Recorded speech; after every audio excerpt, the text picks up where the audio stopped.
Très bien. Alors, School in Globers, épisode 8. Le thème de l'émission est dans la vraie nature du nom de l'émission. Nous allons sensibiliser les êtres à la tromperie du globe et à sa chronologie. Évidemment, si je devais tout y mettre, ce serait une émission de 12 heures. Il y a certainement des choses que j'ai laissées de côté. Mais ça va se faire. Les gens voulaient que je la couvre et voulaient une petite chronologie qu'ils pourraient montrer aux gens. Alors la voilà. Commençons par ce qui est apparemment le début. Voici donc ce que nous allons aborder. Voici la chronologie. Nous allons passer de 350 avant Jésus-Christ jusqu'à 1933. Puis de 1945 jusqu'à 1972. Et comme je l'ai dit, il y aurait bien plus à y ajouter. On va en fait passer en plein écran afin que vous puissiez prendre une capture d'écran des chronologies. Et voici, nous allons de la création du globe terrestre, en passant par le modèle copernicien, Michelson et Morley, jusqu'à la matière noire. Et puis on passe de l'opération Paperclip jusqu'à la fameuse Blue Marble. Mais on va y aller et on va passer à la première diapositive. 350 avant Jésus-Christ, la création de la Terre globe. Maintenant que nous dansons avec les affirmations historiques, Aristote aurait été le premier à déclarer que la Terre était une sphère. Il a été le premier à l'affirmer officiellement, selon le récit officiel dominant. Certains l'avaient évoqué par inadvertance, sous forme poétique. Mais Aristote est le premier à déclarer formellement que la Terre est une sphère, car le déplacement vers le nord et vers le sud provoque une modification de l'horizon. Dans ses écrits sur le ciel, cela s'appuie sur une déclaration antérieure, selon laquelle la forme parfaite était une sphère, et que donc la Terre devait être une sphère. Il est donc important de comprendre cela. Cela a une naissance philosophique, où il pensait que la forme parfaite était une sphère, donc la Terre devait être une sphère.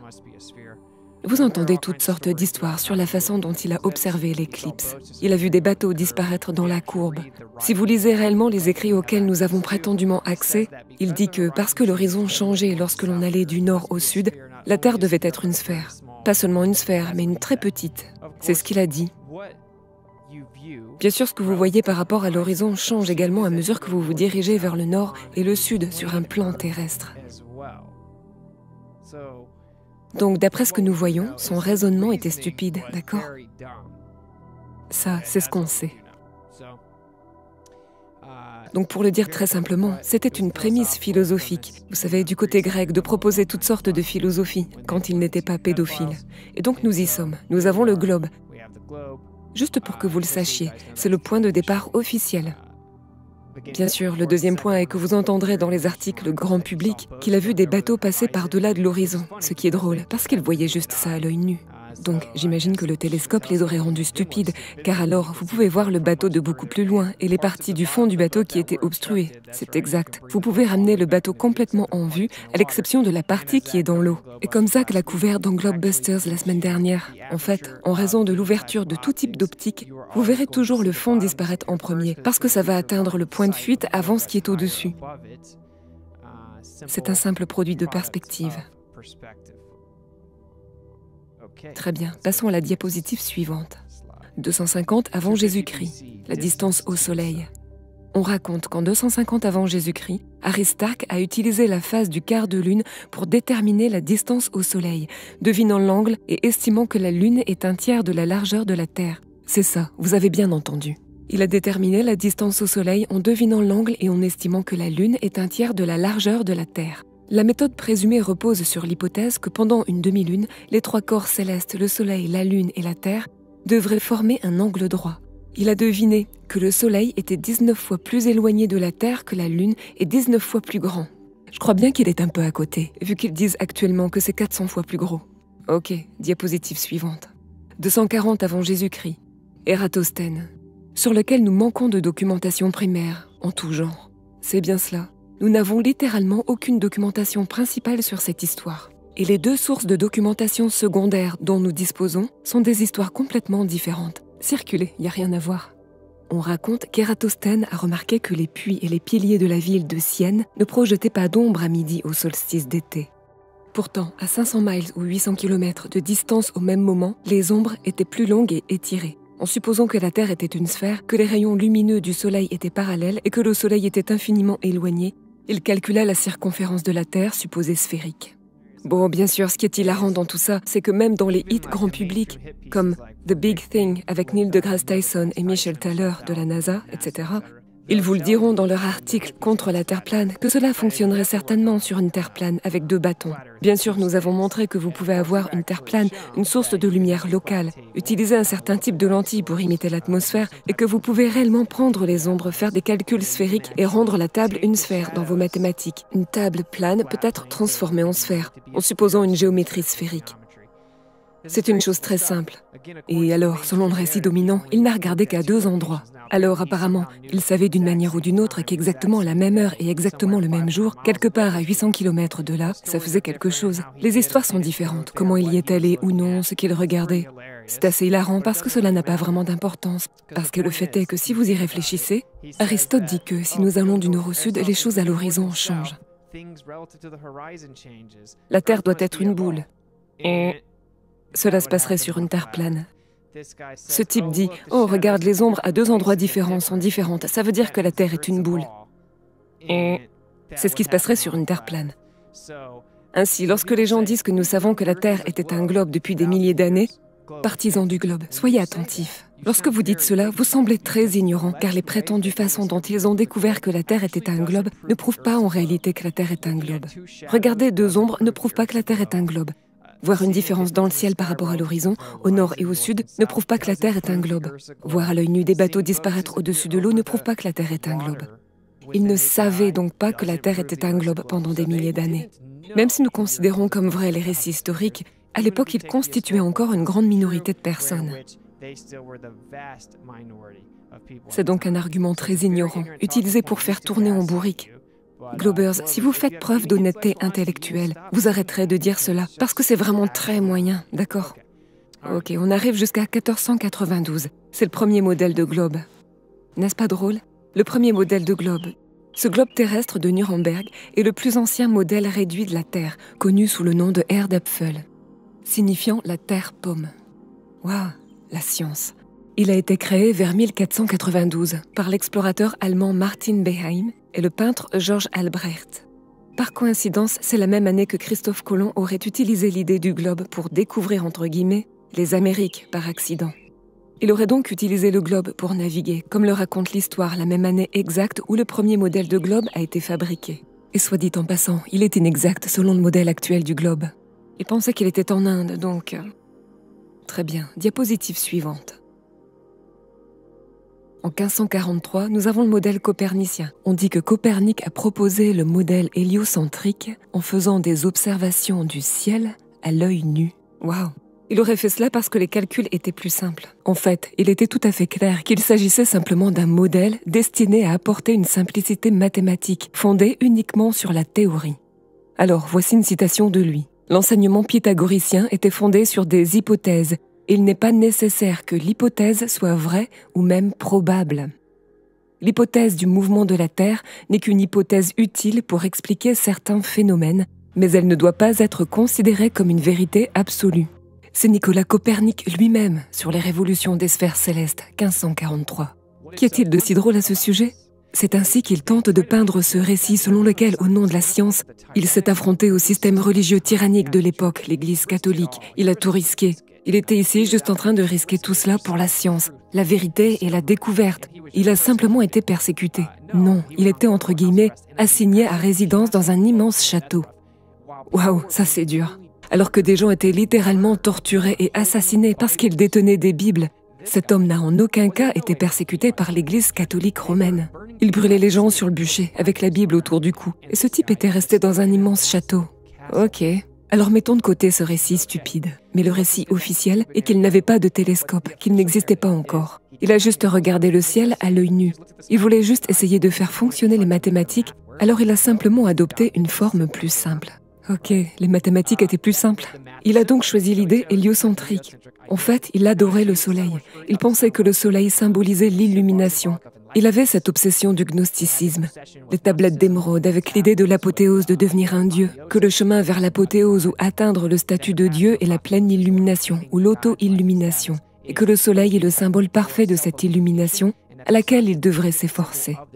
Il est donc logique pour eux que la Terre tourne autour du soleil. C'est une alchimie glorifiée fondée sur la sorcellerie occulte et le culte du soleil. Et c'est ce qu'ils disent, d'accord ? Il n'y a donc pas de découverte magique faite par Copernic. Le récit officiel est qu'il pensait simplement que les calculs étaient plus simples, d'accord ? C'est évident que tout cela ne semble être que des histoires, pour être honnête. Je veux dire, j'aurais pu approfondir beaucoup plus ce sujet, mais nous serons ici toute la journée, donc... Allez, passons à la suite. 1609, la loi de Kepler. En utilisant le modèle et les données géocentriques de Tycho Brahe, Kepler a proposé son idée du mouvement planétaire et les lois qui régissent ce phénomène. Tycho Brahe était en fait le tuteur de Kepler. Kepler a affirmé que le mouvement dans le ciel était régi par l'acoustique, la résonance vibratoire du son. Kepler a expressément reconnu que toutes les théories de la nature sphérique de la Terre et de l'héliocentrisme étaient strictement fondées sur la philosophie. Et il le dit à brûle-pourpoint dans plusieurs écrits. Il dit « J'ai démontré par le biais de la philosophie que la Terre... J'ai démontré la rotondité de la Terre et qu'elle se déplace autour du Soleil, et ceci grâce à la philosophie. » Ok, Johannes Kepler. Voilà. Et bien sûr, il a inventé le mouvement planétaire des corps. Et Tycho Brahe était son tuteur. Aujourd'hui encore, il existe des systèmes néotychoniques dont les astronomes et astrophysiciens traditionnels reconnaissent qu'il peut cartographier mathématiquement le ciel, ce qui est plutôt drôle. Il a littéralement construit son idée sur toutes les données de Tycho Brahe. Ok. 1659, estimation de Vénus. Au fait, je voudrais simplement souligner ceci. Regardez le ciel, voir que les objets se déplacent les uns par rapport aux autres dans un cycle répétitif, puis créer une formule mathématique pour décrire la relation entre ces corps se déplaçant dans le ciel, n'est pas impressionnant. Cela ne rend pas quelque chose de vrai. Globers, prêtez attention ici. Ceci est Schooling Globers. Cela ne rend rien vrai. Et si vous créez un modèle en observant le cycle cohérent et perpétuel du ciel, et que vous construisez ensuite votre modèle sur cette base, et que vous vous défendez et dites « Regardez, cela correspond à ce qui se passe dans le ciel », et que vous utilisez le mot « prédiction » à tout va, vous êtes perdu dans l'incompétence. Ce n'est pas comme ça que ça marche. Donc, 1659, l'estimation de Vénus. En 1659, Christian Huygens aurait utilisé le télescope nouvellement inventé pour déterminer l'unité astronomique, qui est bien sûr la distance au Soleil, en devinant que le diamètre de Vénus était de la même taille que la Terre. Il s'approcha de 5% du modèle astronomique actuellement accepté. Globers, prêtez attention ici. Si vous croyez que la Terre est un globe, j'ai besoin que vous écoutiez. L'histoire officielle est que ce type a juste deviné que Vénus avait la même taille que la Terre et il s'est avéré que c'était assez précis. Il s'avère que Vénus a à peu près la même taille que la Terre. Et en passant, Aristote fait la première référence à l'idée que Vénus est identique à la Terre, l'appelant la Terre sœur. C'est une philosophie que les gens ont inventée et évoquée dans leur système de croyances occultes, leur philosophie ontologique. C'est tout ce que c'est de l'ontologie. Ce n'est pas de la science, loin de là. Si vous pensez que ce modèle est en fait vrai, vous devez croire que ce type a par chance deviné que Vénus était de la même taille que la Terre pour déterminer l'unité astronomique et que cela s'est rapproché de 5% de la valeur astronomique actuellement acceptée. Et pour que vous le sachiez, à l'origine, le gars qui a fait les calculs, ce type a utilisé la même méthode qu'Aristarque et a ensuite supposé la taille de Vénus. Aristarque disait que le Soleil était 19 fois plus loin que la Lune et par coïncidence 19 fois plus grand, et qu'on dirait donc qu'ils ont la même taille. Et ce type est censé avoir une précision de 5% par rapport à l'unité astronomique actuellement acceptée, ou la distance du Soleil, ce qui est radicalement différent. Ce qui ne fait que vous montrer que, en fonction des hypothèses que vous faites, des interprétations que vous préférez, comment se fait-il que vous configurez les données en utilisant la même méthode mathématique? Vous pouvez obtenir des tonnes de modèles différents, des tonnes de relations différentes cartographiées. En fait, en utilisant simplement la trigonométrie, on pourrait penser que le Soleil et la Lune ont la même taille, ok? Ce qu'ils ont fait, c'est faire une hypothèse sur les ombres sur la Lune, et ils ont dit « Oh, chaque fois que c'est une demi-lune, ça doit former un triangle rectangle parfait. » Et puis il a deviné que ça faisait environ 87 degrés, et puis il a proposé cette prétendue unité astronomique qui était très éloignée d'un facteur de 20 environ. 1666, bien sûr. Certains d'entre vous ont peut-être entendu parler de cela. En 1666, Isaac Newton a apparemment eu une révélation lorsqu'une pomme est tombée d'un arbre. Il n'avait jamais rien vu tomber avant ça. Newton a proposé la première tentative d'explication d'une force dynamique pour décrire l'orbite des planètes. Il a clairement indiqué qu'il ne pouvait même pas penser à un mécanisme théorique autre qu'un acte direct de Dieu lui-même. Il était l'un des principaux partisans d'un éther tentant d'expliquer la gravité comme un sous-produit de ce fluide dense, comme un milieu sans impédance ni viscosité. Petite parenthèse, il y a quelque chose que j'aurais pu mettre. Il y a beaucoup de choses que je n'ai pas eu le temps de mettre dans la timeline de base ici. Mais savez-vous ce qu'ils ont dit avoir fait d'autre en 1666 ? C'est la première fois qu'ils prétendent avoir réellement observé et enregistré l'éclipse sélénélion, lorsque le Soleil et la Lune sont tous deux visibles au-dessus de l'horizon lors d'une éclipse lunaire, ce qui démystifie en fait la géométrie du globe. Observé pour la première fois en 1666. Quelle coïncidence! La gravité, 1666, et 666 newtons sur Terre, est le nombre réel proposé. C'est probablement une coïncidence. Une coïncidence. C'est 1666 et 666 newtons. Quelles sont les chances? Quelles sont les probabilités? Serait-ce une coïncidence? Je suppose, mais c'est intéressant. Et puis ils disent avoir découvert les calottes glaciaires polaires de Mars en 1666. Très bien, voyons ce que ce porteur de perruque a à dire de lui-même. Newton était très clair sur le fait que tout homme doté d'une pensée compétente ne croirait jamais à une notion aussi absurde selon laquelle la gravité, en tant que force, agit sur la matière sur de grandes distances sans un médium pour faciliter l'interaction. Il a également précisé très clairement que la Terre pourrait en fait être simplement au repos et géocentrique. Pour que la Terre soit au repos au centre du système du Soleil, des planètes et des comètes, il faut à la fois la gravité universelle et une autre force supplémentaire qui agit sur tous les corps de façon égale, selon la quantité de matière dans chacun d'eux, et qui soit égale et opposée à la gravité accélérative avec laquelle la Terre tend vers le Soleil. Et ainsi, les corps célestes peuvent se déplacer autour de la Terre au repos, tout comme dans le système tychonique. Physicien Isaac Newton. Maintenant, juste pour être sûr que tout le monde comprenne bien ici, parce que nous enseignons les Globers, lorsque vous avez un fluide comme un médium, toute interaction va avoir une réaction ou une réciprocité égale et opposée. C'est pourquoi au top des sources des académies mainstream, vous les trouverez en train de dire que l'énergie noire semble en fait être la réaction égale et opposée de la gravité, et que donc elle semble être l'antigravité, la répulsion, d'accord ? L'autre côté de la médaille, l'interaction qui se produit en dehors des 3 dimensions.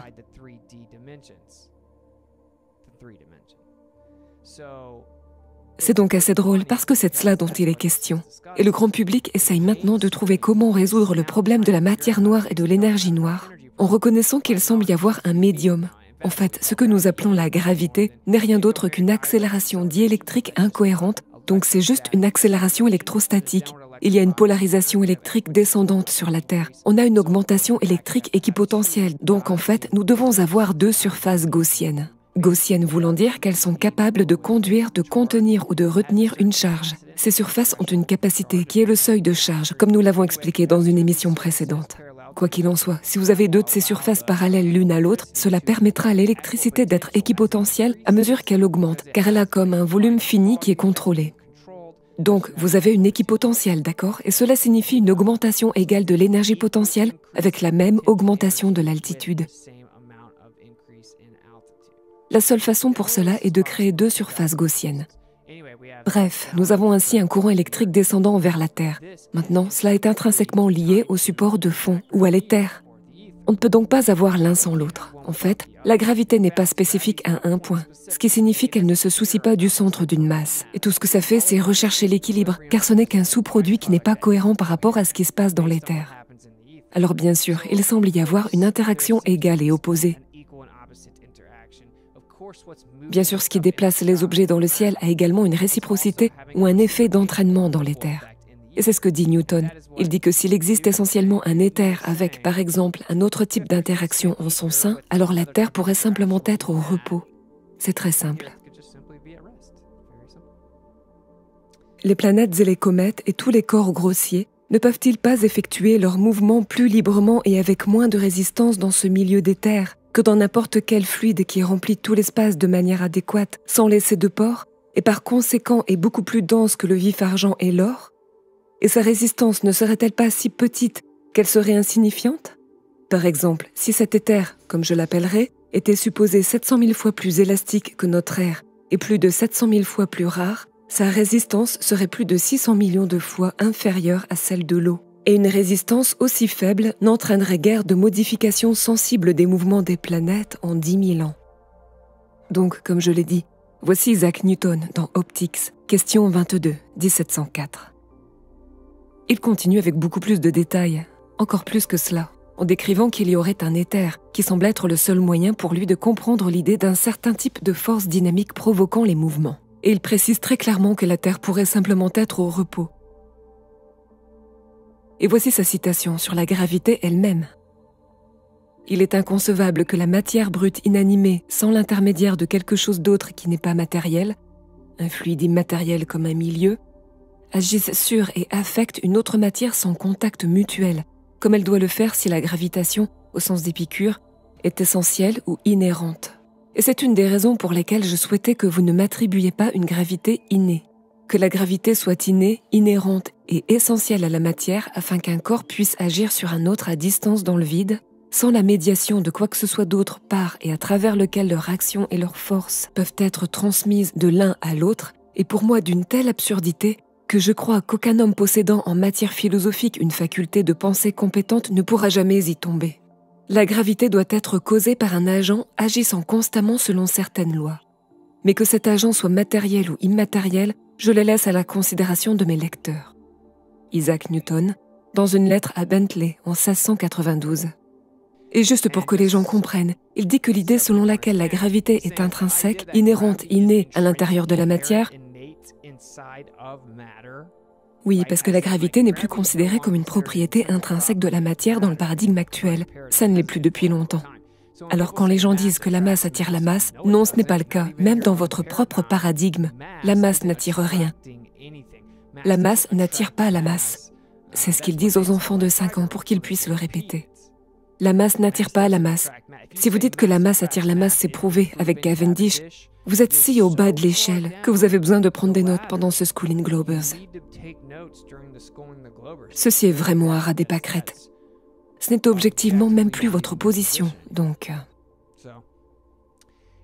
Ce que j'ai besoin que vous compreniez, c'est que la masse attirant la masse revient à affirmer que la gravité est une propriété intrinsèque de la matière, d'accord? Et tout comme mon ami Newton ici dit, il dit « L'idée que la gravité est une propriété intrinsèque de la matière et qu'elle peut agir sur une autre matière, sur un autre morceau de matière à travers le vide, sur une grande distance, sans que quelque chose d'autre qui serait un intermédiaire pour l'échange entre les deux, est tellement absurde qu'aucun homme compétent pourrait un jour penser que c'est le cas. » Alors ils aiment laisser cette citation de côté, d'accord? Ils adorent laisser cette citation de côté lorsqu'il dit que la Terre pourrait être au repos. Ils adorent laisser de côté la citation sur les terres. Je me demande pourquoi. Je me demande pourquoi ils ont supprimé la fin où il fait allusion à l'éther dans le Principia. Ok, passons à la suite. 1887, Michelson Morley. Et que tout le monde comprenne cela, Globers. Ce type est celui qui vous a donné la première force dynamique. Kepler, c'est la relation cinématique, une relation cinématique géométrique de leur position, géométriquement. Ensuite, vous avancez dans le temps, vous avez en 1666 Newton, qui essaye de vous donner une explication de ce qui fait cela. C'est une force dynamique, et puis il propose la première force dynamique, cause de la gravité. Il dit qu'il ne peut même pas penser à la façon dont cela pourrait se produire, à moins que ce soit un acte direct de Dieu. Lui-même dit qu'il doit clairement y avoir un éther pour que cela soit possible. Et puis il continue en disant que l'idée selon laquelle la matière elle-même a une gravité et agit sur d'autres matières à travers le vide est absolument retardée, ok ? Donc en 1887, Michelson Morley. En 87, Albert Michelson et Edward Morley effectuèrent un test qui, selon les mots d'Einstein, aurait dû être définitif pour détecter le mouvement de la Terre dans l'espace. Il était 10 fois plus sensible que nécessaire, mais aucun mouvement n'a été détecté. Cela montrait que la Terre était en fait stationnaire. Pourtant, cette conclusion a été rejetée en raison de la dévotion philosophique aux principes coperniciens. C'est presque comme si c'était une religion ou quelque chose du genre. C'est bizarre. Voici une petite vidéo de ce dont on va parler. Donc, vous envoyez la lumière, vous avez une lumière perpendiculaire qui se croise et se combine, remontant au même récepteur. Donc, si la Terre est stationnaire, alors ils se remettraient ensemble. Si la Terre se déplace en fait dans l'espace, vous verrez ici que le chemin de la lumière qui va à l'encontre du mouvement, donc vous voyez le mouvement va dans cette direction, vous verrez que la lumière qui va à l'encontre du mouvement va être déviée de sa trajectoire, parce que la Terre s'en éloigne à mesure qu'elle s'éloigne perpendiculairement à l'autre lumière. Donc ça va sortir de biais, redescendre légèrement en retrait. Vous projetez donc la lumière dans la direction du mouvement de la Terre, ok ? Si c'est stationnaire, c'est ce qui se passerait. Ils seraient égaux, car ils sont tous deux juste stationnaires. Si la Terre bouge, alors vous lancez une lumière, elle sera légèrement derrière cette autre lumière ici. Car elle doit parcourir un chemin plus grand. Donc ça va être plus court, d'accord ? C'est très simple. Et c'était 10 fois plus sensible que nécessaire. Ça pouvait détecter une vitesse aussi petite que 2 miles par seconde. La Terre tournait autour du Soleil à une vitesse de 20 miles par seconde. Ils ont donc défini cette interférométrie très précise comme étant des lasers qui font des mesures très précises. Alors techniquement, ce n'était pas un laser, mais c'était la même méthodologie, l'interférométrie, pour détecter réellement la prétendue orbite de la Terre, et cela n'a pas fonctionné. Voici une autre représentation ici. Vous êtes sur une table, vous tirez la lumière ensemble, elles se croisent, redescendent. Si la Terre est stationnaire, vous obtenez la même chose. Si la Terre bouge, et je veux juste m'assurer que tout le monde le comprenne bien ici, à mesure que cela se reflète, bien sûr, la Terre s'éloigne d'elle. Cela va donc créer ce schéma en V, parce qu'en fait ça mettra plus de temps pour y arriver. Cela va donc être plus court dans le même laps de temps. Cela vous donnera ce qu'on appelle un motif d'interférence. Ils se chevaucheront. Alors ici, c'est ça qui est si drôle, d'accord ? Voilà ce qu'ils disent. Vu par des observateurs en mouvement, autrement dit, si nous bougeons avec elle, nous verrons comme si elle était parfaitement stationnaire. Maintenant, ce n'était pas la croyance jusqu'à ce qu'ils fassent le test, ok ? Une fois que le test a montré que la Terre ne bougeait pas, nous avons dû inventer un conte de fées expliquant pourquoi. Ok, donc la Terre est stationnaire, voici ce que nous verrons. La théorie dit, eh bien, c'est ce qu'on verrait si la Terre bouge. Si vous vous déplacez avec la Terre, vous la voyez comme si elle était parfaitement stationnaire. Mais si vous étiez en dehors de la Terre et stationnaire, ou disons dans le cadre de référence du Soleil, vous verriez la réelle différence. Donc si vous êtes au Soleil et que vous le voyez, vous verrez la différence. Si vous êtes sur la Terre, même si elle est en mouvement, elle aura l'air stationnaire. Donc les faisceaux reviendront ensemble en même temps. Puis ils reviendront à des moments différents si vous êtes hors de la Terre et que vous êtes stationnaire pendant que la Terre bouge. En gros, c'est la relativité. Ce qui est super drôle, c'est qu'en fait, cela ne s'est pas parfaitement déroulé. Le décalage était bien trop petit pour que ce soit l'orbite terrestre. Alors ils ont juste dit « Oh, c'est une erreur instrumentale. » Ok, donc ça c'est juste l'affaire Michelson-Morley. Et nous savons tous que je peux en parler toute la journée. Et nous y reviendrons davantage dans une seconde. Mais en termes simples, Albert Michelson lui-même disait qu'il semble que la Terre soit stationnaire. Einstein a inventé la relativité juste à cause de cela, en termes simples, et j'en parlerai un peu plus dans une seconde lorsque nous arrivons à Einstein. Mais le test a montré que la Terre ne bougeait pas. Alors d'où vient l'idée que la Terre tourne autour du Soleil ? Ce type qui dit avoir utilisé les yeux nus pour regarder le ciel, il ne pouvait pas faire fonctionner les calculs aussi facilement, à moins de supposer que nous tournions autour du Soleil. Il a donc supposé que nous faisions le tour du Soleil pour faire fonctionner les mathématiques, car il lui était plus facile de faire les calculs avec les observations à l'œil nu. Et puis, il aurait déclaré que ce n'est même pas important que ce soit vrai ou même probable. C'est juste pratique, qu'il ne faut pas confondre cela comme si c'était réellement vrai. Et puis, nous avançons dans le temps jusqu'à un test qui réfute ceci spécifiquement. Ok, on l'a réfuté, donc prenons du recul. C'est genre, c'est sur quelle preuve que cela aurait-il été construit en premier lieu ? Rien. Alors bien sûr, scientifiquement parlant, vous prenez les preuves pour ce qu'elles sont. La Terre n'est pas en orbite. Il n'y a pas de mouvement de la Terre directement mesurable ou détectable. Mais quand vous avez une religion, bien sûr, vous ne vous souciez pas de ce que disent les preuves.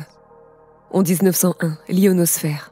En 1901, Marconi réussit à envoyer la première transmission radio à travers l'océan Atlantique, réfutant les détracteurs qui lui disaient que la courbure de la Terre bloquerait le signal et limiterait la transmission à environ 200 miles ou moins.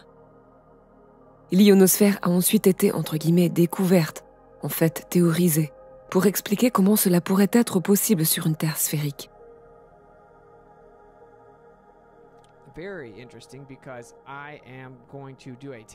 C'est très intéressant car je vais faire un test où c'est très simple.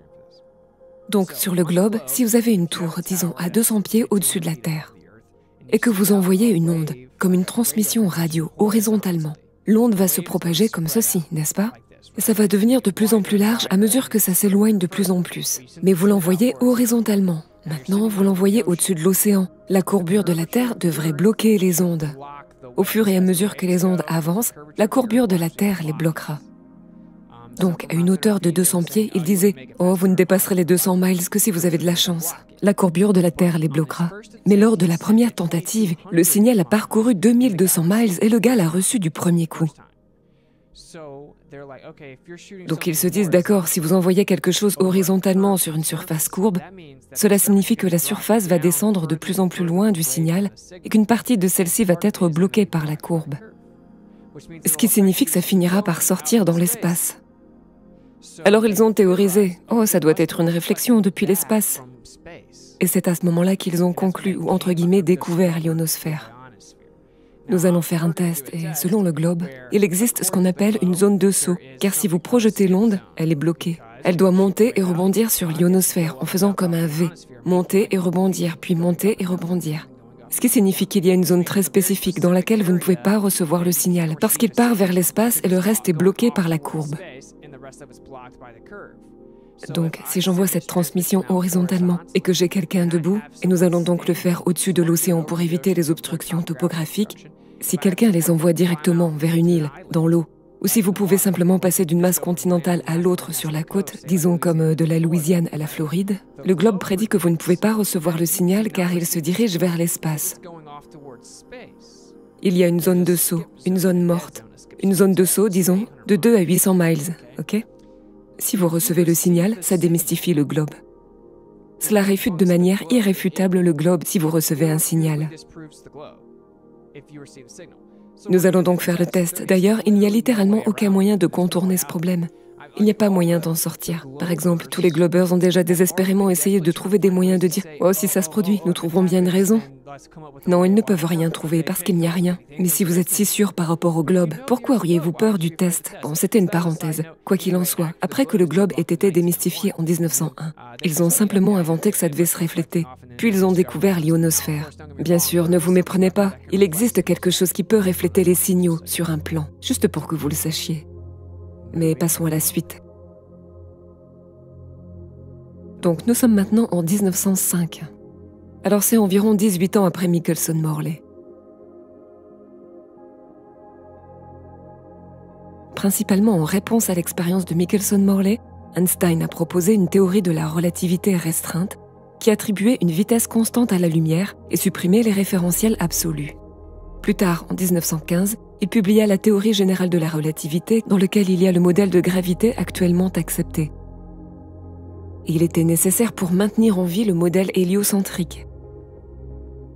De nombreux apologistes diront qu'ils ne savaient rien du test de Michelson-Morley lorsqu'il a proposé la relativité. C'est un narratif qui circule. Et il semblerait qu'il ait déclaré « Je ne suis même pas sûr d'en être conscient lorsque j'ai inventé la relativité, juste avant sa mort. » Eh bien, vous avez dit spécifiquement que vous l'étiez des dizaines de fois. Donc si cela est réel ou non, si c'était délirant, s'il mentait juste parce qu'il avait un gros ego, ou qu'il voulait être davantage promu ou quelque chose du genre, qui sait? Qui s'en soucie? Ok. C'est donc à ce moment-là que la relativité restreinte fut. Et ça dit qu'il n'y a pas de cadre de référence absolu et que la vitesse de la lumière est constante, pour expliquer les résultats de Michelson-Morley en disant « Oh, eh bien, si vous êtes sur Terre, vous ne pourrez pas dire. »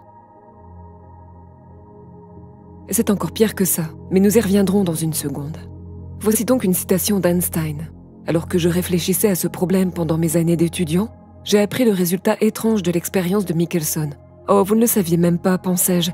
Bref. J'ai appris l'étrange résultat de l'expérience de Michelson. Bientôt, je suis arrivé à la conclusion que notre idée du mouvement de la Terre par rapport à l'éther est incorrecte si nous admettons le résultat nul de Michelson comme un fait. Ce fut la première voie qui m'a conduit à la théorie restreinte de la relativité. Oh, alors non seulement tu en as entendu parler, mais c'est la raison pour laquelle tu as inventé la relativité en premier lieu.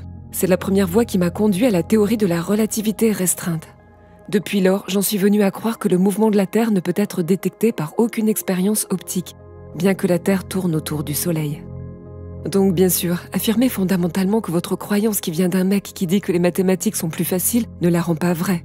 Donc, en gros, il dit « Ouais bien, j'ai regardé Michelson-Morley. J'ai décidé qu'il n'y avait aucun moyen de détecter et de mesurer directement l'orbite de la Terre autour du Soleil, même si je crois que c'est le cas. » Citation suivante. À la question de savoir si le mouvement de la Terre dans l'espace peut ou non être rendu perceptible dans des expériences terrestres, c'est-à-dire des expériences sur la Terre, nous avons déjà remarqué dans la 5e section que toutes les tentatives de cette nature conduisaient à un résultat négatif. Avant que la théorie de la relativité ne soit avancée, il était difficile de se réconcilier avec ce résultat nul. La théorie de la relativité a contribué à sauver le fait que chaque fois qu'ils essayaient de détecter le mouvement de la Terre, celui-ci était négatif. Et en voici une de plus. Mais quand j'étais étudiant, j'ai vu que des expériences de ce genre avaient déjà été faites, notamment par votre compatriote Michelson. Oh, quand il était étudiant, il a entendu parler de Michelson, c'est fou. Il a prouvé qu'on ne remarque rien sur Terre, que ça bouge ou non, mais que tout se passe sur Terre comme si la Terre était au repos. Globers, soyez attentifs. Cela a changé tout ce que l'on pensait à l'époque. Tous ces héros, ces Grecs et tous ces différents astronomes qui ont découvert le télescope. Et les gens prétendent qu'ils sont des génies. Ils avaient tous tort. Tout ce qu'ils croyaient était faux, toute la physique était fausse, tout a dû changer parce qu'ils ont mis au point une technologie capable de détecter l'orbite et que ça ne l'a pas fait. Alors ils étaient genre, wow. Ainsi tout se passe toujours comme si la Terre était au repos. Toutes nos observations nous montrent que la Terre est le centre. Tout bouge autour de nous et tout se répète en cycle depuis toujours. Nous ne pouvons jamais réellement ressentir un mouvement ni le détecter directement. Peut-être que la Terre ne bouge pas et qu'elle est au centre? Non, ce n'est pas une option. Non, ce n'est pas une option. Cela ne s'appelle donc pas de la science. Cela s'appelle un dogme. C'est un système de croyance construit sur la doctrine des hommes. Plus précisément dans ce cas, une philosophie appelée le principe copernicien. Ok, passons à la suite. Et voici Ronald Clark, Einstein, The Life and Times, dans sa biographie. Le problème qui se pose désormais à la science est considérable, car il semble n'y avoir que 3 alternatives. La première était que la Terre était au repos, ce qui signifiait s'aborder toute la théorie copernicienne, et était impensable. C'est quoi déjà la théorie copernicienne? Globers, j'espère que vous prenez des notes. Oh, c'est l'idée que la Terre n'a pas de position spéciale ou unique dans l'univers, attribuée à un gars nommé Nicolas Copernic, qui a spécifiquement dit que ce n'était qu'une théorie. Peu importe si c'est précis ou même viable. Peu importe si c'est même probable. Cela n'a pas d'importance du tout. C'est juste une théorie selon laquelle les mathématiques sont plus faciles. Tout ce que j'ai, ce sont des observations à l'œil nu, mais je peux faire fonctionner les mathématiques. C'est pratique. Cela ne devrait pas être considéré comme une vérité réelle. C'est de là que vient le principe copernicien. C'est l'idée que la Terre ne peut pas occuper une place particulière dans l'univers. C'est bizarre. Ok, 1915. C'est là que ça commence à devenir très intéressant et très révélateur pour ceux qui ont des yeux pour voir. 1915. Fondation de la NACA. Le Congrès a créé le Comité consultatif national de l'aéronautique, ou NACA. Ceci est leur énoncé de mission officielle, ouvrez les guillemets, pour séparer le réel de l'imaginaire et faire connaître ce qui est négligé et inattendu dans la quête du vol, fermez les guillemets. Séparer le réel de l'imaginaire et faire connaître ce qui est négligé et inattendu dans la quête du vol? Intéressant. En 1958, les installations de recherche et le savoir-faire du personnel de la NACA ont été transférées à la nouvelle NASA. Très intéressant. Ok, c'est la même année que la relativité, n'est-ce pas? Donc, juste pour garder à l'esprit, 1915, 1925. L'univers en expansion. En 1925, Edwin Hubble a fait des observations montrant qu'il existe une relation directe entre les vitesses des galaxies lointaines et leur distance à la Terre. Cela a été interprété comme une preuve que l'univers est en expansion. On pensait auparavant que tout volait de manière aléatoire tout autour de nous, en fonction de différentes relations gravitationnelles et de différentes vastes distances. Il est impossible que ces galaxies lointaines aient une relation directe avec la Terre. Et donc, une fois qu'il a montré que c'était le cas, et vous pouvez regarder les observations et qu'elles ont toutes une relation directe avec la Terre et leur prétendue distance interprétée par rapport à la Terre et ensuite leur vitesse, elles étaient directement liées. Donc, la seule façon d'interpréter cela est de maintenir l'idée héliocentrique et de dire que toutes les galaxies s'éloignent en fait de vous, mais que cela ressemble juste à cela. Ils ont donc dû sauver le phénomène en disant que tout ce qui vous entoure s'éloigne de vous de manière égale dans toutes les directions, mais que ce n'est qu'une illusion, qu'on dirait juste qu'on est au centre, mais que nous ne sommes pas au centre d'où tout vient. Bon, bref, cela a été interprété comme une preuve que l'univers est en expansion. Voici une citation d'Edwin Hubble. Une telle condition impliquerait que nous occupions une position unique dans l'univers, analogue en un sens à l'ancienne conception d'une Terre centrale. Cette hypothèse ne peut être réfutée, mais elle n'est pas la bienvenue et ne sera acceptée qu'en dernier recours afin de sauver les phénomènes. La science. C'est pourquoi nous ignorons cette possibilité. La science. La position indésirable d'un emplacement privilégié doit être évitée à tout prix. Une telle position privilégiée est intolérable. Par conséquent, pour restaurer l'homogénéité et échapper à l'horreur d'une position unique, il faut la compenser par une courbure spatiale. Il ne semble pas y avoir d'autre issue. Edwin Hubble. Alors pourquoi utilise-t-il cette terminologie ici? Je pensais que c'était la science. L'horreur d'une position unique, une position privilégiée est intolérable. Nous ignorons cette possibilité que cela soit réfuté. Waouh, c'est plutôt intéressant. Ok, 1933. La matière noire. La matière noire a été, entre guillemets, découverte pour la première fois en 1933, lorsque Fritz Zwicky a découvert que la masse de toutes les étoiles de l'amas de Coma ne fournissait que 1% de la masse nécessaire pour empêcher les galaxies d'échapper à l'attraction gravitationnelle de l'amas. En termes simples, la prédiction gravitationnelle était erronée de 99% par rapport à sa prédiction de masse. Ok, les globers, prêtez attention ici. 1933, ce type regarde dans le ciel et il regarde un amas de galaxies, ok?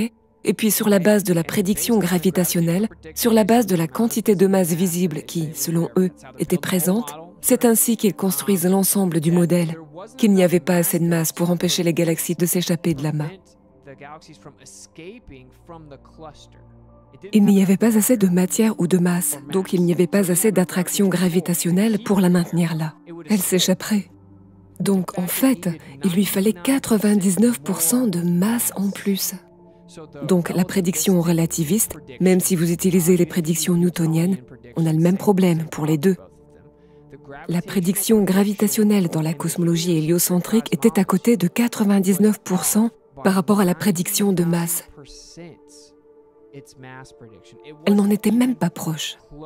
Et c'est à ce moment-là qu'ils disent avoir découvert la matière noire pour la première fois. Les amis, c'était il y a presque un siècle. Et ils n'arrivent toujours pas à définir ce qu'ils appellent la matière noire. J'ai une question pour vous très rapidement. Si j'ai une théorie et que ma théorie prédit qu'il y a 100 € dans la pièce à côté, je vous montre tous les calculs et je dis, écoutez, il y a 100 € sur mon bureau. J'ai utilisé les mathématiques pour décrire mon bureau et regardez, il est écrit qu'il y a 100 €. Et il y a 100 € sur mon bureau. Il prédit également qu'il y aura 100 € dans la pièce d'à côté. D'accord? Ok, on teste la théorie. On prend les calculs, on va dans la pièce voisine, on regarde ce bureau et il n'y a qu'1 €. Je dis, mon frère, ta théorie ne fonctionne pas. Elle avait prédit 100 € mais il n'y a qu'un seul euro. Imaginez si je disais ensuite à la personne qui me critique, « Attends. De quoi parles-tu, mon frère? C'est de la science, c'est comme ça que ça marche. Tu dois simplement apprendre au fur et à mesure. » Nous essayons juste de comprendre, frère. De toute évidence, il existe 99 € invisibles. Ils ont les mêmes qualités que les autres euros. Ils font la même chose que les autres euros. Ils sont tout simplement invisibles. Donc ce qu'on va faire, c'est venir ici pour mes calculs et nous allons simplement prendre en compte les 99 € invisibles. Et regardez, mon modèle prédit qu'il y a 1 € là-bas. Quoi? Tu plaisantes, j'espère? Eh bien, tu ferais mieux de découvrir ces euros invisibles. C'est la chose la plus folle que j'ai jamais entendue. D'accord, ouais, donne-moi juste une semaine environ, je vais y arriver. Je vais découvrir où sont les euros invisibles, je le promets. Et 100 ans plus tard, c'est une blague absolue. Allez, on passe à la suite. Donc, en 1933, on découvre pour la première fois que la prévision de la gravité était erronée de 99% par rapport à la masse attendue. Et c'est un gros problème. Il s'agit d'une prédiction de force dynamique de la physique censée expliquer comment les galaxies restent les unes parmi les autres dans un amas. Et les ramifications, physiquement, sont immenses. Elles quitteraient le cluster. Elles ne pourraient pas y rester. Votre relation de force dynamique basée sur autant de matière, autant de gravité, tout le ciment de votre système de croyance tout entier était faux. Et pas qu'un peu. C'était faux à 99% il y a près d'un siècle et n'a toujours pas été corrigé. Et puis la prétendue solution n'est qu'un pansement mathématique qui, à ce jour, n'est pas identifié. Et je dis que ce sont de faux euros invisibles. Genre, ouais, ce sont de faux euros invisibles. Ils sont comme des euros, mais ils sont invisibles. Ok, qu'est-ce que c'est? Nous ne le savons pas vraiment. Alors nous les appelons simplement des faux euros invisibles, parce que nous ne savons pas ce qu'ils sont. Ok, eh bien, est-ce que tu peux comprendre la théorie ou nous allons devoir abandonner ta théorie? Non. Ma théorie, c'est parole d'évangile. Ça doit rester vrai pour toujours. Mais nous ne savons pas ce que sont les faux euros. Ils sont invisibles. Ok, mon frère. En 1953, la matière noire encore. On avance un petit peu dans le temps juste pour ce chapitre matière noire. Vera Rubin a fait d'autres observations montrant l'insuffisance majeure des prédictions gravitationnelles car la galaxie d'Andromède tournait d'une manière complètement contradictoire à la théorie ou prédiction gravitationnelle. Simplement, les bords extérieurs se déplaçaient aussi vite que le centre, violant les lois du mouvement de Newton. Au lieu d'abandonner cette théorie, ils affirment désormais que 84% de l'univers entier est constitué de matière noire indéfinie et non détectée. Waouh! Alors oui, écoute, nous sommes allés dans la première pièce. J'étais à côté de 99%. Ok, eh bien, nous avons 100 chambres. Voyons à quel point ma théorie est efficace. Il s'avère qu'ils sont dans toutes les pièces. Parmi tous les euros qui se trouvent dans toutes les pièces et sur tous les bureaux, 84% sont invisibles. Mais vous devez garder ma théorie pendant 100 ans. Et quiconque la remet en question, nous nous moquerons d'eux puis nous les ridiculiserons. Ils doivent être stupides.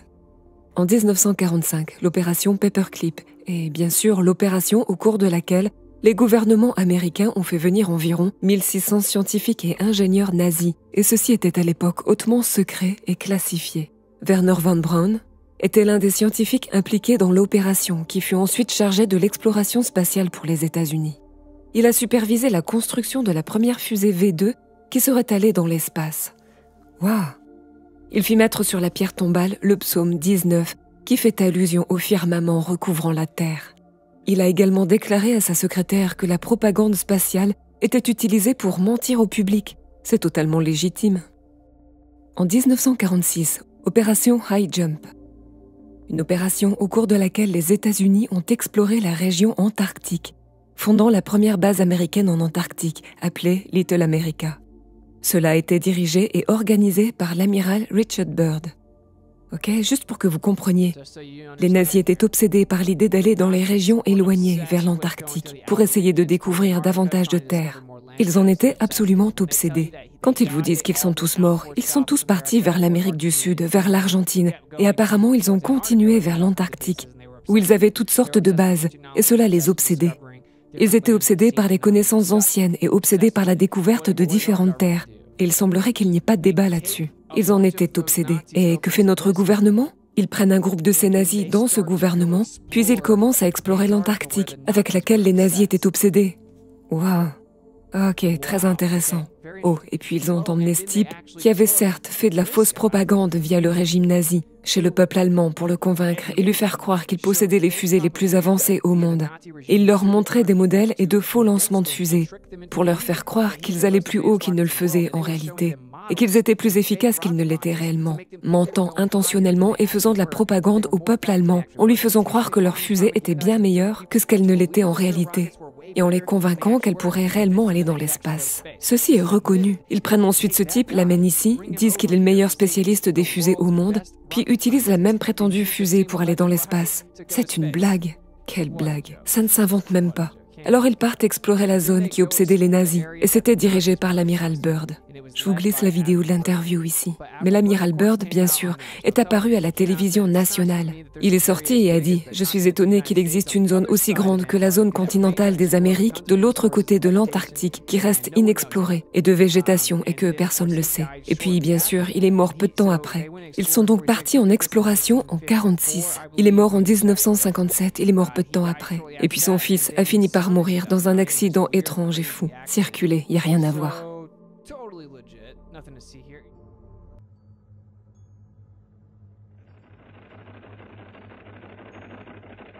It's time for the Longines Chronoscope, a television journal of the important issues of the hour, brought to you every Monday, Wednesday, and Friday. A presentation of the Longines Wittnauer Watch Company, maker of Longines, the world's most honored watch, and Wittnauer, distinguished companion to the world-honored Longines. Good evening, this is Frank Knight. May I introduce our co-editors for this edition of the Longines Chronoscope? Larry Lasser, CBS News correspondent, and Kenneth Crawford, National Affairs Editor of Newsweek magazine. Our very distinguished guest for this evening is Admiral Richard E. Byrd. The North Pole used to be a no man's land, but these are the days when, by buying a ticket on a commercial airliner, you can fly across the North Pole and drink a cocktail at the same time. Yet only 30 or more years ago, about 35 years ago, our guest tonight found out whether there was any land north of the North American continent. He made that first discovery flight, and I must say that Admiral Byrd, our guest tonight, is not only our greatest living explorer, but he's been an inspiration to countless Americans. Admiral Byrd, you've been to both the North Pole and the South Pole. Is there any unexplored land left on this earth that might appeal to adventurous young Americans? Yes, there is. And not up around the North Pole, because it's getting crowded up there now, because they find out it's really usable, not only to live in, but militarily. But strangely enough, there's left in the world today an area as big as the United States that's never been seen by a human being. And that's beyond the pole on the other side of the South Pole from Middle America. And I think it's quite astonishing that there should be an area as big as that unexplored. That's a tremendous So challenge. there's a lot of adventure left down at the bottom of the world. Admiral, do you hope to see that? I do. Well, Admiral, Yeah. would you say that since you've been to both the extremities of Earth, are these expeditions to such far-off places, are they getting easier because of modern techniques, or is danger still close at hand? Well, it's a little risky, but nothing like it used to be with the old slow planes and the small cruising radius where we had to put down bases. We replaced the dog teams, and of course that was a big improvement. But now the planes go much faster and they're safer, and they have a much bigger cruising radius. You haven't got the danger of a terribly heavy load. Admiral, an expedition to which I believe you're the advisor is now en route. What is that expedition doing? Well, that's the icebreaker Atka, and it's a reconnaissance expedition. It's going down to the South Pole area to make certain observations and to look for some bases. They will be back in April, and they will report back, and upon the information we get from that undertaking, we will base the bigger expedition that's to follow. Is that very definitely planned, or is that... That is being planned right now. So I'm willing to say to you that there will be a number of expeditions that will follow, I think, year after year, to the bottom of the world, because the government has really become interested. Well, Admiral Byrd, I can understand, I think everybody can, the interest in the North Pole because it's so near our greatest challenger, Soviet Russia. But why this interest in the bottom of the world? Nobody living down there, is there? No, it's pretty cold. There's only one permanent resident, that's the emperor penguin. The little ones live further north. I tell you one reason they're interested. It's by far the most valuable, important place left in the world for science. That's why the scientific groups all over the nation are really interested. But more important than that, it has to do with the future of the nation, those to come after us, or even during your lifetime, because it happens to be an untouched reservoir of natural resources. And, you know, as the world shrinks with an ever-increasing acceleration, far-flung places, once useless, like we thought the North Pole was, and no man's land, become very useful. The bottom of the world will be important, not only to us, but to our allies. I was going to ask you, does it have military importance? It has some, and as the world shrinks, it will continue to shrink with an ever-increasing acceleration, thus bringing these places closer. And in the future, I can see a time when it will be very, very important strategically.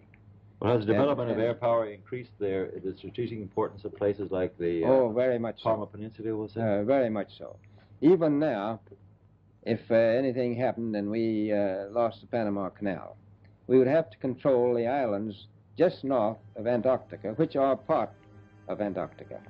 Then between there and Cape Horn. I've heard it said that there are 7 continents in the world, and one of them has never been seen by a woman, and that's Antarctica. Is that actually true?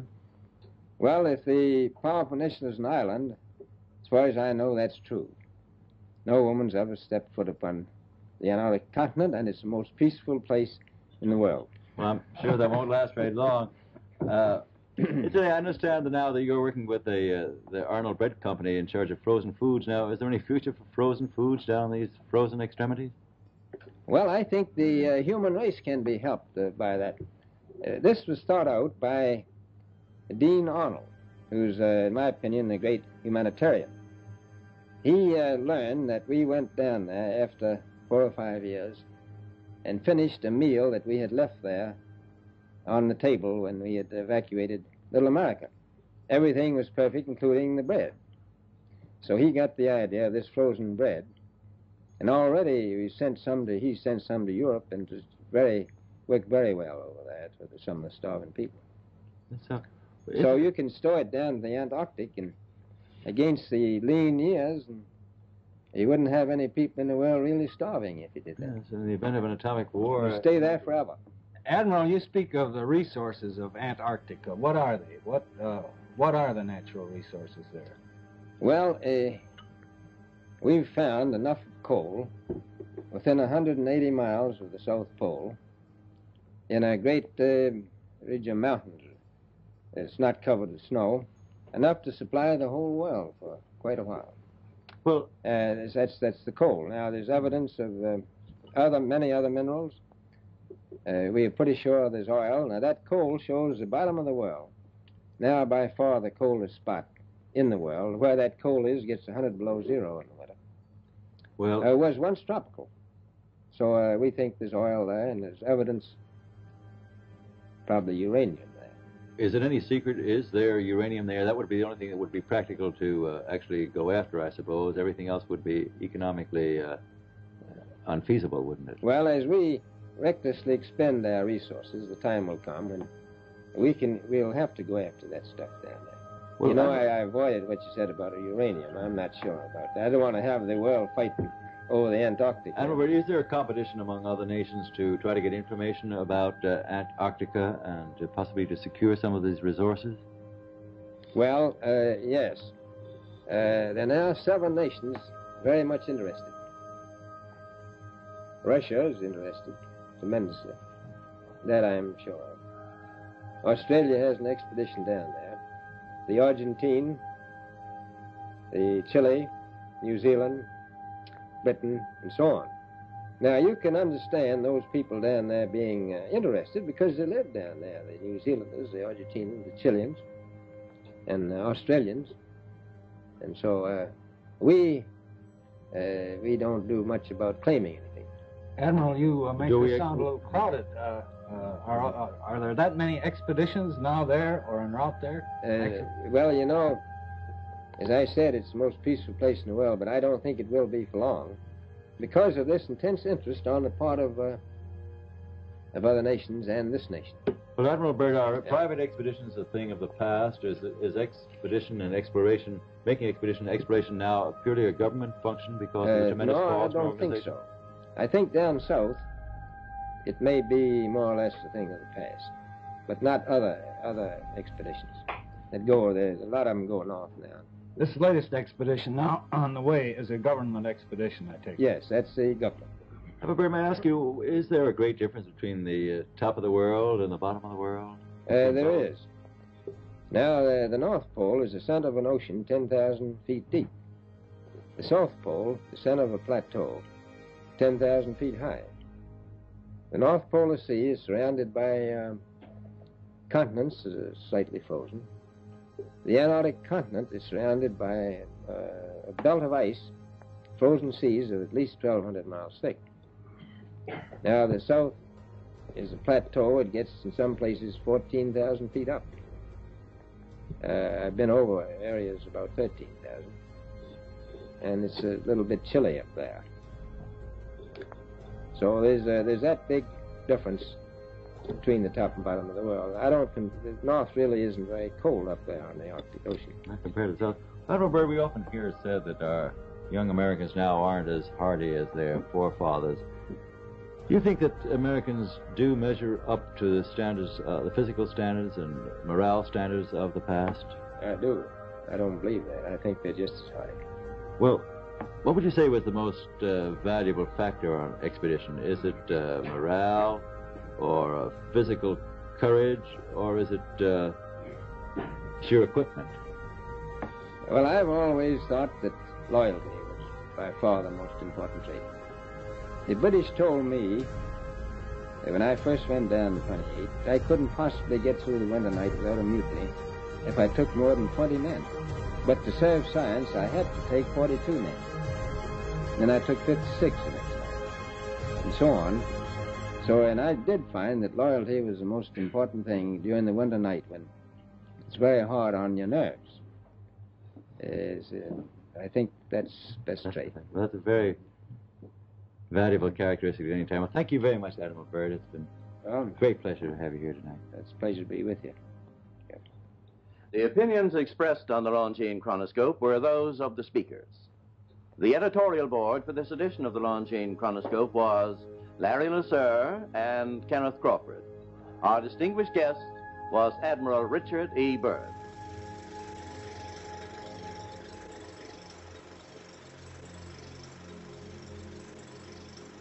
Donc en 45, opération Paperclip. En 46, opération High Jump. L'armée est partie juste après avoir amené les nazis ici. Ils se rendent là où les nazis étaient obsédés et commencent à explorer l'Antarctique et découvrent Little America, la première base américaine en Antarctique dirigée par l'amiral Byrd, qui a déclaré qu'il y avait là-bas plus de terre que ce qu'on sait. En 1947, la CIA est fondée. La loi sur la sécurité nationale de 1947 a établi la CIA en tant qu'agence de renseignement civil indépendante au sein du pouvoir exécutif. La loi chargeait la CIA de coordonner les activités de renseignement du pays et, entre autres tâches, de collecter, d'évaluer et de diffuser des renseignements affectant la sécurité nationale. Et tout le monde sait de nos jours que la CIA est l'agence la plus corrompue qui existe. Et cela en dit long, car elles sont toutes corrompues. La CIA, c'est terrible, ok. Par exemple, ils ont admis avoir fait un lavage de cerveau à des gens, MK Ultra, en pratiquant littéralement des techniques de lavage de cerveau sur des membres du public sans méfiance, y compris des étudiants de l'université qui n'avaient aucune idée qu'on expérimentait ça sur eux. Ils glissaient de la drogue dans la nourriture. Ils faisaient toutes sortes de choses. La CIA, c'est terrible. Elle aurait dû être dissoute il y a si longtemps. C'est insensé. Et bien sûr, je pourrais en parler indéfiniment de la CIA. Peut-être que je ferai une émission sur la CIA un jour. Mais bien sûr, ils ont également admis avoir infiltré les médias grand public à pratiquement tous les niveaux et avoir des liaisons à tous les niveaux pour faire de la propagande auprès du public. Et lorsqu'on a demandé aux représentants de la CIA au tribunal « Êtes-vous en train de dire que certains de ces présentateurs de nouvelles sont des agents de la CIA ?» Il a répondu « Oh, nous devons poursuivre cette conversation à huis clos. L'opération Mockingbird, déclassifiée, et nous devrions leur faire entièrement confiance, et ils ne nous mentiraient jamais, sauf toutes ces fois-là. » Bref, la CIA a été fondée juste après 45, opération Paperclip, 46, opération High Jump, 47, la CIA a été fondée. En 1948, The Mars Project est le livre de science-fiction écrit par nul autre que notre ami Wernher von Braun, détaillant la fondation de la première civilisation sur Mars, établie par un personnage intitulé Elon. Quelle coïncidence! 1948, l'homme qui a menti à des tonnes d'Allemands au sujet d'aller dans l'espace a écrit un livre de science-fiction, une fois que les États-Unis l'ont amené ici dans le cadre d'une opération secrète appelée Opération Paperclip, dans lequel il écrit une histoire sur la première civilisation fondée sur Mars, et elle est fondée par un personnage dont le nom est Elon. Il meurt ensuite, et sur sa pierre tombale se trouve le psaume 19.1 qui dit « Il y a un firmament ». Il dit ensuite à plusieurs reprises à sa secrétaire que toute cette propagande d'exploration spatiale extraterrestre et les astéroïdes n'est que mensonge, que tout cela n'est pas vrai, et que c'est utilisé pour tromper le public. C'est genre normal quoi. En 1952, la NSA est fondée. Quoi? C'est pas comme si le gouvernement devenait fou pendant cette période.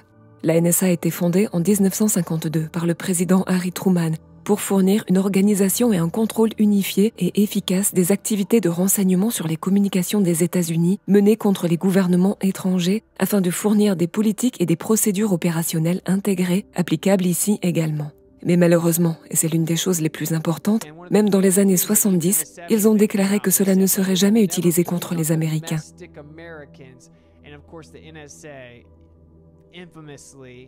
Et bien sûr, on sait que la NSA a espionné tous les Américains à tous les niveaux, dans toutes les formes de communication, depuis de très nombreuses années. En fait, à un tel point que même un lanceur d'alerte a présenté des preuves. Ok, c'est donc en 1952, la NSA a été fondée.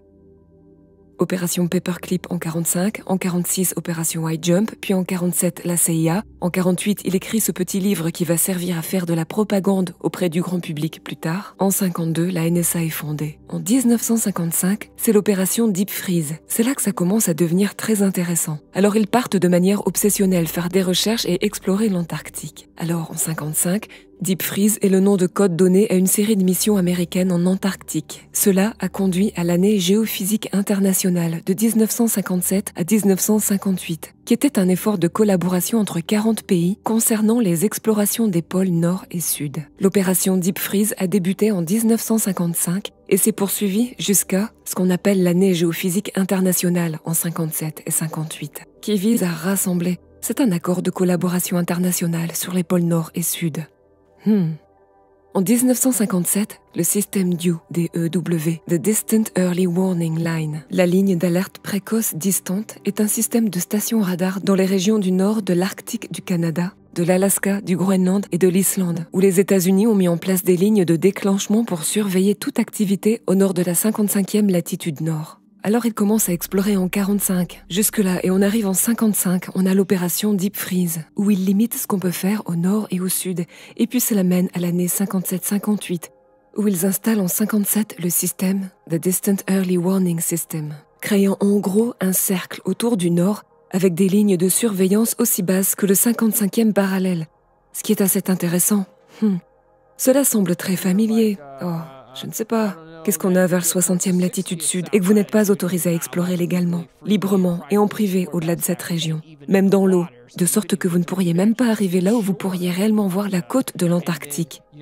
Puis, vous savez, lorsque vous commencez à atteindre environ la 55e latitude sud, cela devient un peu flou en ce qui concerne les prédictions du globe, quel que soit le type de navigation. Commodément, vous ne pouvez pas dépasser cette latitude-là. Et puis, de l'autre côté, ils font la même chose dans le nord. Je pensais que la Terre était une boule. Pourquoi doivent-ils surveiller quiconque tente d'aller vers le nord ou le sud? Comment cela ne serait-il pas bizarre?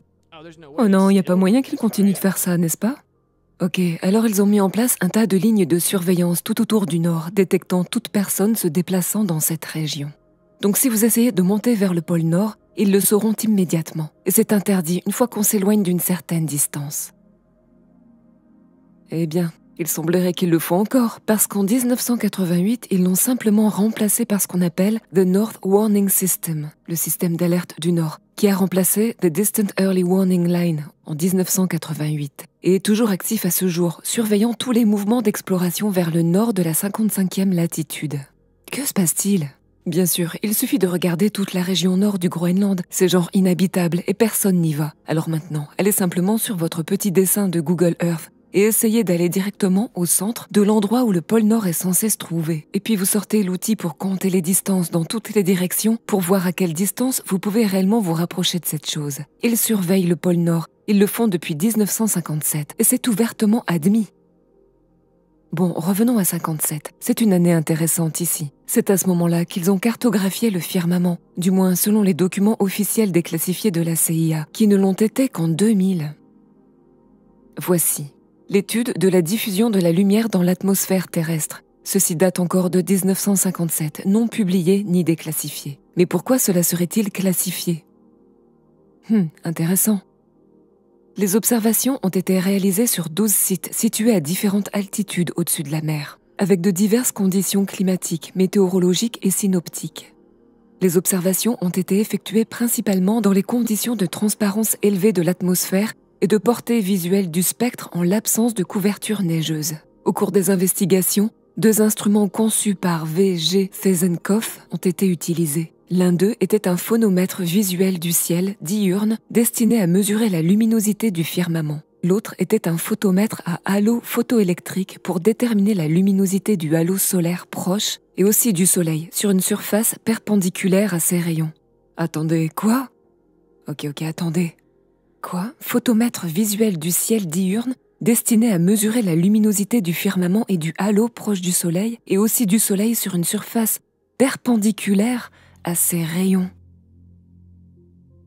La thèse contient une certaine formule de la luminosité du ciel, prenant en considération uniquement la luminosité du premier ordre et dérivée de l'hypothèse d'une Terre plane, et donnant quelques conclusions dérivées sur la base de cette formule pour un certain coefficient de transparence de l'atmosphère. La luminosité du ciel en tout point est représentée par la dérivation de deux fonctions, dont l'une est la fonction de la diffusion de la lumière et l'autre est fonction des distances zénithales du Soleil et du point observé du ciel. Lors du changement des distances zénithales Z du Soleil de 90 à 0 degrés, la luminosité du ciel sur l'Almucantar du Soleil augmente d'abord, atteignant un maximum pour une certaine valeur Z, puis diminue. Une méthode est également proposée pour déterminer la luminosité du ciel clair du jour en tout point, basée sur la mesure de la luminosité le long de l'Almucantar du Soleil et de 5 à 6 points du firmament situés à différentes distances zénithales. Quoi ? Du Soleil et de 5 à 6 points du firmament situés à différentes distances du zénith. Le zénith est votre position directement au-dessus de vous. Si vous avez des distances différentes par rapport à la position directement au-dessus de votre tête, pour un firmament qui changerait automatiquement partout sur le globe. Oh, attendez, il a été littéralement dérivé d'un modèle de Terre plane, donc cela ne peut pas fonctionner sur le globe. Cela n'a donc pas dû fonctionner. Mais ensuite, ça continue en disant que cette méthode d'approximation s'est avérée précise et cohérente. Intéressant. D'accord, c'était en 1957. En 1958, et bien sûr, pensez à tout ce qu'ils font. Pensez simplement à ce qu'ils font en ce moment. Genre, ils disent « Ah, maintenant nous allons vers le sud. Ok, personne d'autre ne peut aller dans le sud. » Mais assurons-nous que la CIA sache ce que tous les autres pays font et ce que le peuple fait. Ok ? Assurons-nous d'espionner tout le monde avec la NSA. Ok ? Continuons à aller en Antarctique, installons des bases et veillons à ce que personne d'autre ne puisse y aller. Et puis nous obtenons cet effort de collaboration pour nous assurer que nous savons ce que chaque grand pays fait avec le Nord et le Sud, afin de ne rien rencontrer qui ne soit pas sur la même longueur d'onde que nous. Et puis en 57, établissons une ligne de surveillance tout autour du pôle Nord pour que personne ne puisse y arriver sans que nous le sachions et que nous puissions les intercepter. Continuons cela jusqu'au temps moderne, en le remplaçant en 88. Puis on revient en 57, juste après avoir fait tout cela, nous avons cartographié le firmament. Nous savons qu'il a en fait une distance zénithale spécifique, et que vous pouvez déterminer avec la précision de la luminosité du firmament, et donc de l'atmosphère qui lui est relative, en utilisant cette méthode. Et puis en 1958, que font-ils ? Ils ont fondé la NASA. Intéressant. Après l'exploration et la surveillance approfondie de l'Arctique, je veux dire, il ne faut vraiment pas avoir Dieu pour voir, pour ne pas remarquer que le gouvernement prépare des choses louches, frère, dans cette séquence d'événements. Après une exploration et une surveillance approfondie des régions de l'Arctique et de l'Antarctique, la NASA a été fondée pour, je cite, « assurer la recherche sur les problèmes de vol à l'intérieur et à l'extérieur de l'atmosphère terrestre et à d'autres fins. » Bien sûr, juste une mise à jour en prenant toute l'infrastructure existante précédente de la NACA qui a été fondée en 1915. Au moment où il y a Einstein qui sort pour sauver l'héliocentrisme, c'est ce qui me fait dire qu'il est juste une figure de proue. Mais peu importe, voilà. 1958, donc en 57, le firmament est détecté. Mise en place du système DEW, juste après l'opération Deep Freeze. Qu'allons-nous faire ensuite ? Le traité sur l'Antarctique est signé l'année suivante. Waouh ! Le traité sur l'Antarctique a été signé à Washington le 1er décembre 1959 par les 12 pays dont les scientifiques ont été actifs dans et autour de l'Antarctique au cours de l'année géophysique internationale de 57 à 58. C'est entré en vigueur en 61 et de nombreuses autres nations ont adhéré depuis. Le nombre total de parties à ce traité s'élève désormais à 56. Ce traité restreint l'exploration libre et privée de la région antarctique. C'est la réalité. C'est nommé genre la Légion de l'Antarctique ou quelque chose comme ça. J'ai oublié comment ça s'appelle. Ceci en est le logo. Quelles sont les chances, Alors oui, partons explorer la région qui obsédait les nazis. Nous demandons donc aux nazis de nous aider à l'explorer. Puis nous irons regarder le nord et le sud. Nous mettrons en place des systèmes de surveillance dans les deux situations. Puis nous fonderons la NASA et nous dirons que personne d'autre ne peut aller en Antarctique. Puis l'année suivante, 57, 58, 59. C'est quoi cette embrouille ? En 55, l'opération Deep Freeze. Et ça va jusqu'en 57, 58 où c'est l'année géophysique qui concerne les pôles nord et sud. Qu'on limite aux humains. On configure la ligne de surveillance qui vous bloque à partir de là. Puis la NASA est fondée et on a le traité sur l'Antarctique. En 1961, la DIA est fondée. Defense Intelligence Agency, le 1er octobre 61. Avec seulement 25 personnes et un espace emprunté au Pentagone, la Defense Intelligence Agency était née. L'agence continuerait à gérer et diriger un éventail croissant de missions et de fonctions fournissant un soutien en matière de renseignement à l'autorité du commandement national et aux combattants de guerre. Et regardez leur petit logo sympa qu'ils ont ici. Pas bizarre du tout. En 62, l'opération Fishbowl qui fait partie d'une plus grande opération Dominique, qui se traduit par « du Seigneur ». C'est donc littéralement l'opération Fishbowl du Seigneur. Comme vous pouvez le voir, l'image ici à droite représente une série d'essais nucléaires à haute altitude commençant en juin 62. Le prétendu premier missile réussi s'intitulait Starfish Prime. Starfish, étoile de mer? Comme s'ils étaient dans l'eau ou quelque chose du genre. Il n'est pas bien connu que les États-Unis ont en fait commencé leur test d'explosion à haute altitude en 1958, la même année de la fondation de la NASA. C'est facilement vérifiable. Allez voir l'opération Fishbowl en 62 et vous pouvez simplement aller sur la page Wikipédia et elle vous en parlera. En fait, ils envoyaient des ballons, vous savez, à 9000 pieds et différents types d'explosions encore plus hauts, dès 58. Waouh! En 1962, la même année, ça c'était en juin et ça c'était en septembre. Bien sûr, cela s'est terminé en novembre. Et puis nous voilà en septembre 62. JFK annonce l'alunissage. JFK a prononcé un discours annonçant que nous allions atterrir sur la Lune d'ici 8 ans, le 12 septembre 1962. Il a dit « Nous choisissons d'aller sur la Lune au cours de cette décennie et de faire d'autres choses, non pas parce qu'elles sont faciles, mais parce qu'elles sont difficiles. » Il prédit donc avec beaucoup d'audace que nous irons sur la Lune et marcherons dessus d'ici une décennie. Ici, en 67, il y a le traité sur l'espace. Alors, ils ont éliminé le gars qui disait qu'il y avait plus de terre en Antarctique. Entre tout cela, bien sûr, il y a le traité de l'espace extra-atmosphérique sur les principes régissant les activités des États dans l'exploration et l'utilisation de l'espace extra-atmosphérique, y compris la Lune et d'autres corps célestes. Le traité sur l'espace extra-atmosphérique a été examiné par le sous-comité juridique en 66 et un accord a été conclu en Assemblée générale la même année. Le traité reposait en grande partie sur la déclaration de principes juridiques régissant l'activité des États dans l'exploration et l'utilisation de l'espace extra-atmosphérique, etc. Le traité sur l'espace extra-atmosphérique fournit le cadre de base du droit spatial international, comprenant les principes suivants.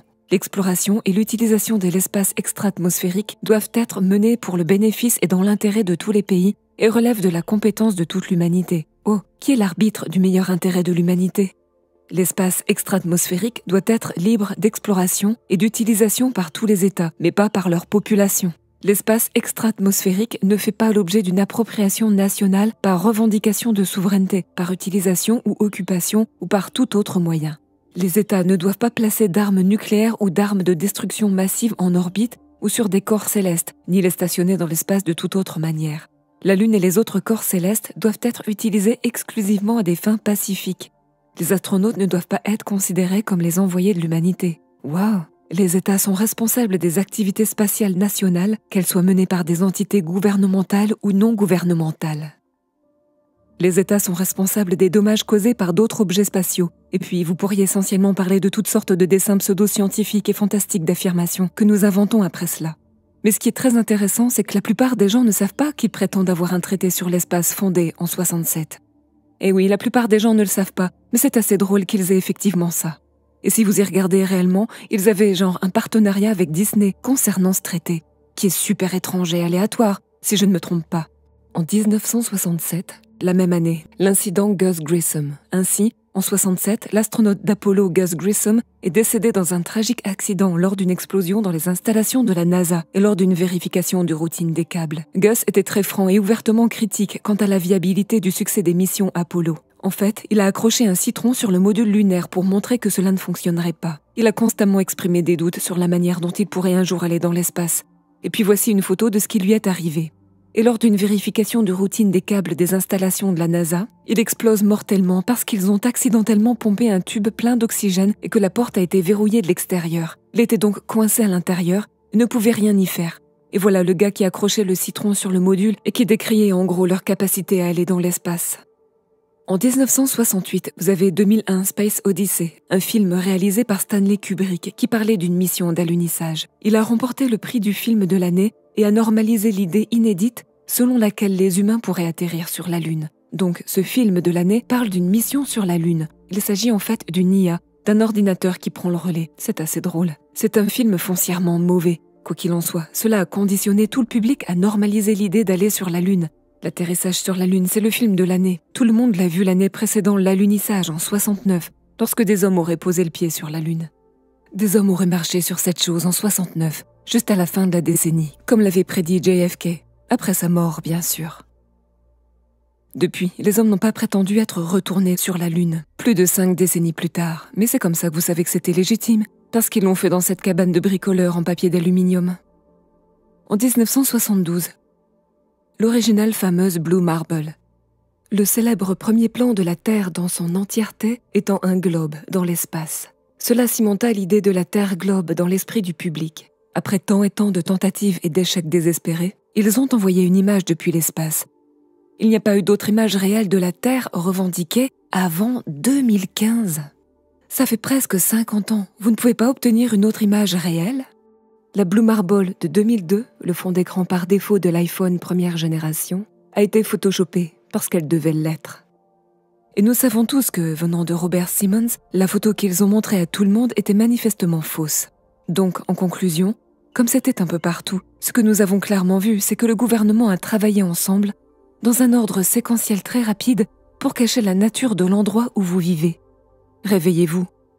Les gouvernements du monde entier cachent clairement la véritable nature de la Terre. La philosophie n'est pas une science, l'adoration du soleil n'est pas une science. Les suppositions aveugles dues à des mathématiques plus simples ne sont pas de la science. Ignorer les preuves n'est pas de la science. Le consensus n'est pas de la science. Les images générées par ordinateur n'est pas de la science. Et les présupposés ne sont pas de la science. Enfin, la religion n'est pas une science. Alors voilà. Alors voilà, c'est toute une affaire, Schooling Globers. Par exemple, juste des choses de base ici, que vous devriez apprendre sur la Terre plane, en gros. Trop cool. Alors ça va les gars ?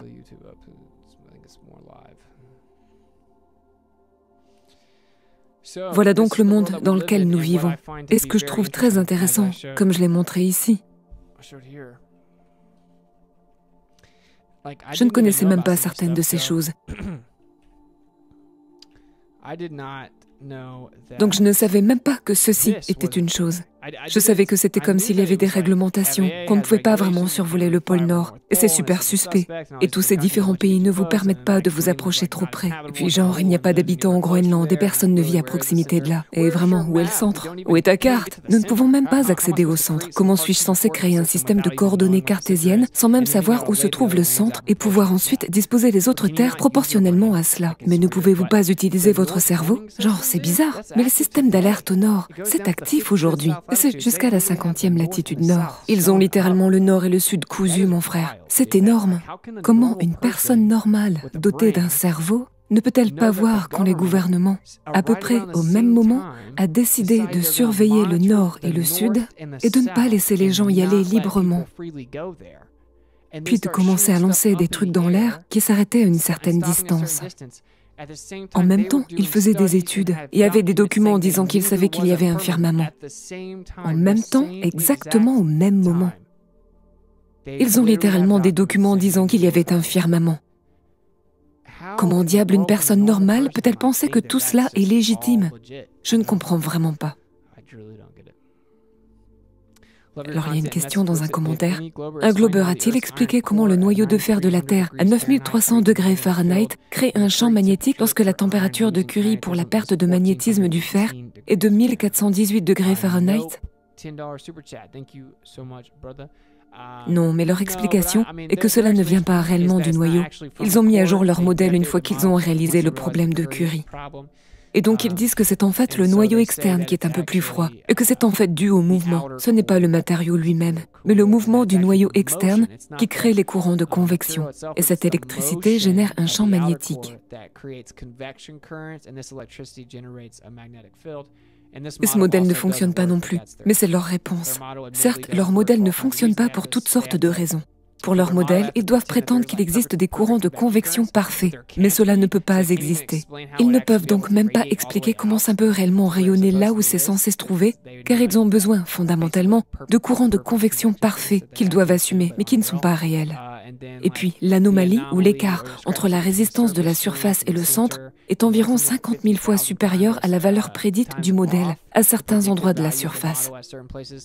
Ensuite, il y a bien sûr l'asymétrie, ce qui signifie que le nord et le sud ne sont pas du tout symétriques. Le sud présente un écart allant jusqu'à 35% ou plus avec le modèle prédit, et c'est vraiment 35% ou plus faible que le nord, ce qui n'a pas de sens sur une sphère qui devrait être symétrique. Et nous pouvons continuer encore et encore. Et nous ferons un Schooling Globers là-dessus spécifiquement. Je voulais en quelque sorte aborder certaines bases avec ce PowerPoint, afin que les gens aient une idée générale. Et c'est vraiment la première fois que j'utilise OBS. Donc, je n'ai aucun doute dans mon esprit que la timeline aurait bien pu être meilleure. Mais je dirais, la voici, ok. Je pourrais ajouter des éléments dans PowerPoint. J'ai commencé à en ajouter une troisième juste là où il y a comme le traité sur la Lune, en 79. Il y a un tas d'autres choses. Il y a des choses que je n'ai pas abordées ici. Mais je pense que c'est plutôt cool de pouvoir prendre une capture d'écran ici et montrer aux gens ce que faisait le gouvernement. En 1945, 6, 7, 8, jusqu'en 52, genre, c'est un peu fou. C'est dingue quand on y pense vraiment.